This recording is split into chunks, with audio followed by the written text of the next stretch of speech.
Kita kena tahu dulu veto tu apa. Okey, veto tu sebenarnya berasal daripada terminologi to forbid ataupun dalam bahasa Melayu dia untuk membatalkan. Daripada satu resolusi itu daripada berlaku. Jadi itu adalah maksud kuasa veto. United Nations ni dia ada 6 organ dia, seperti ICJ, education, dan lagi satu wing yang besar adalah United Nations Security Council ataupun Majlis Keselamatan. Jadi dalam Majlis Keselamatan ni lah ada 15 buah negara, 5 negara tetap iaitu Amerika Syarikat, United Kingdom, Rusia, Perancis dan juga China. Jadi ini adalah 5 negara yang dikatakan pemenang terhadap World War II ataupun Perang Dunia Kedua. Mereka inilah yang mengetuai nak buat United Nations ataupun Pertubuhan Bangsa-Bangsa Bersatu. Mungkinlah masa mereka nak buat tu, mereka buat satu power yang mereka ada power tu sampailah ke hari ini, iaitu veto power. Jadi 5 negara tu adalah ahli tetap Majlis Keselamatan dan 10 lagi kita akan bertukar mengikut giliran setiap negara. Malaysia pun pernah menjadi ahli Majlis Keselamatan ni, tapi bukan ahli tetap lah. Jadi apa kuasa veto tu? Macam saya dah bagi tahu tadi, kuasa veto maksudnya to forbid ataupun menghalang. Jadi kebanyakan masyarakat secara umumnya lah, kita kadang salah sebut veto ni. Contoh kalau kita dalam konteks kawan-kawan lah, kita ada 5 kawan-kawan, kita tanya nak pergi makan dekat mana, maksud ada seorang tu cakap, okey aku veto kita pergi kedai mamak. Itu bukanlah konsep veto yang sebenar. Jadi dalam Majlis Keselamatan ni akan ada sesi undian lah. Sesi undian ni melibatkan 15 buah negara yang saya cerita tadi. Tetapi dalam artikel 27 United Nations Charter, dia ada beberapa jenis resolusi. Ada resolusi yang binding dan tidak binding. Okey, jadi yang berkenaan yang binding ni yang ada berkenaan kuasa veto.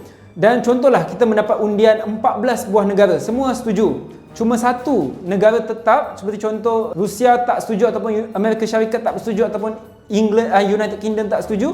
Resolusi tersebut tidak dapat diluluskan. Seperti contoh yang paling baru ni adalah isu Palestin dan Israel lah.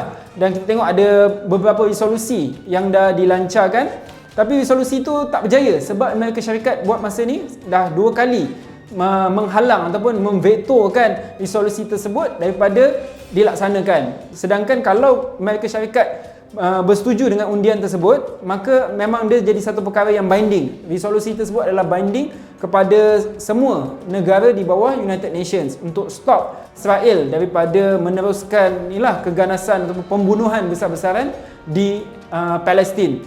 Jadi itu adalah contoh bagaimana konsep kuasa veto itu dijalankan oleh United Nations. Kuasa veto tu baik ke tidak, pada pendapat peribadi saya lah, saya belajar pasal undang-undang antarabangsa, sebenarnya tak ada yang baik.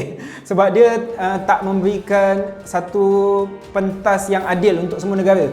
Sebab tujuan kita United Nations tu sendiri, Pertubuhan Bangsa-Bangsa Bersatu, adalah untuk united. United maksudnya bersatu. Tapi bila dah ada 5 negara ni dah diberikan special power, dah tak united lah sebenarnya. Benda tu membuatkan keadaan United Nations tu sendiri tidak adil, sebab dia akan ada tendensi untuk negara-negara yang ada kuasa veto ni untuk memilih resolusi yang ada benefit ataupun interest kepada negara mereka. Seperti contoh negara Amerika Syarikat ni lah. Amerika Syarikat dia ada satu proxy yang baik dengan Israel, dia akan stop. Termasuk juga ini bukan isu Palestin saja. Kalau kita tengok konteks lain, negara lain yang telah memvetokan juga adalah Rusia. Walaupun dalam isu Palestin ni Rusia menyokong resolusi untuk stopkan Israel, tapi dalam konteks yang lain Rusia juga telah memilih veto untuk kepentingan mereka. Seperti contoh isu Ukraine, baru-baru ni ada isu Ukraine diserang Rusia. Satu dunia hantar resolusi kepada Majlis Keselamatan untuk stop Rusia daripada meneruskan perang terhadap Ukraine. Ukraine veto benda tu.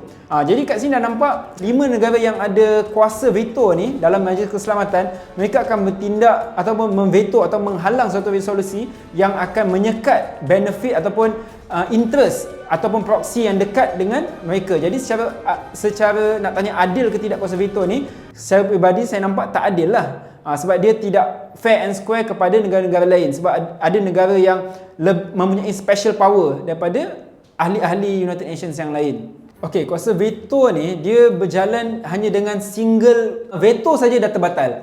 Walaupun kita cakap tadi contoh 14 10 negara yang bukan tetap setuju dengan sesuatu resolusi, 5 negara tetap tadi 4 bersetuju. Contoh kita ambil China bersetuju, Rusia bersetuju, Perancis bersetuju, United Kingdom bersetuju, Amerika Syarikat tak bersetuju. Terbatallah resolusi tersebut walaupun satu saja kuasa veto.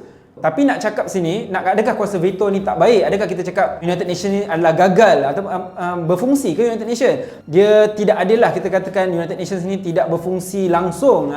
Sebab kita nampak resolusi-resolusi yang dibatalkan oleh kuasa veto ni ataupun double standard pemilihan ni hanya beberapa isu saja. Sebab kalau kita tengok resolusi yang berjaya dilancarkan oleh United Nations ni sendiri, sepanjang penubuhan United Nations melebihi 2000 resolusi yang telah pun disahkan, dimuktamadkan yang binding kepada satu dunia. Contoh paling simple, contoh macam perang Korea Utara dan Korea Selatan, United Nations main peranan.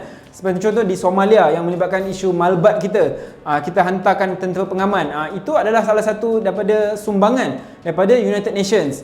Walau bagaimanapun saya cakap, walaupun United Nations tu ada kebaikan dia dan memang kalau kita tengok secara majoriti 2000 resolusi telah disahkan oleh semua pemilik kuasa veto ni.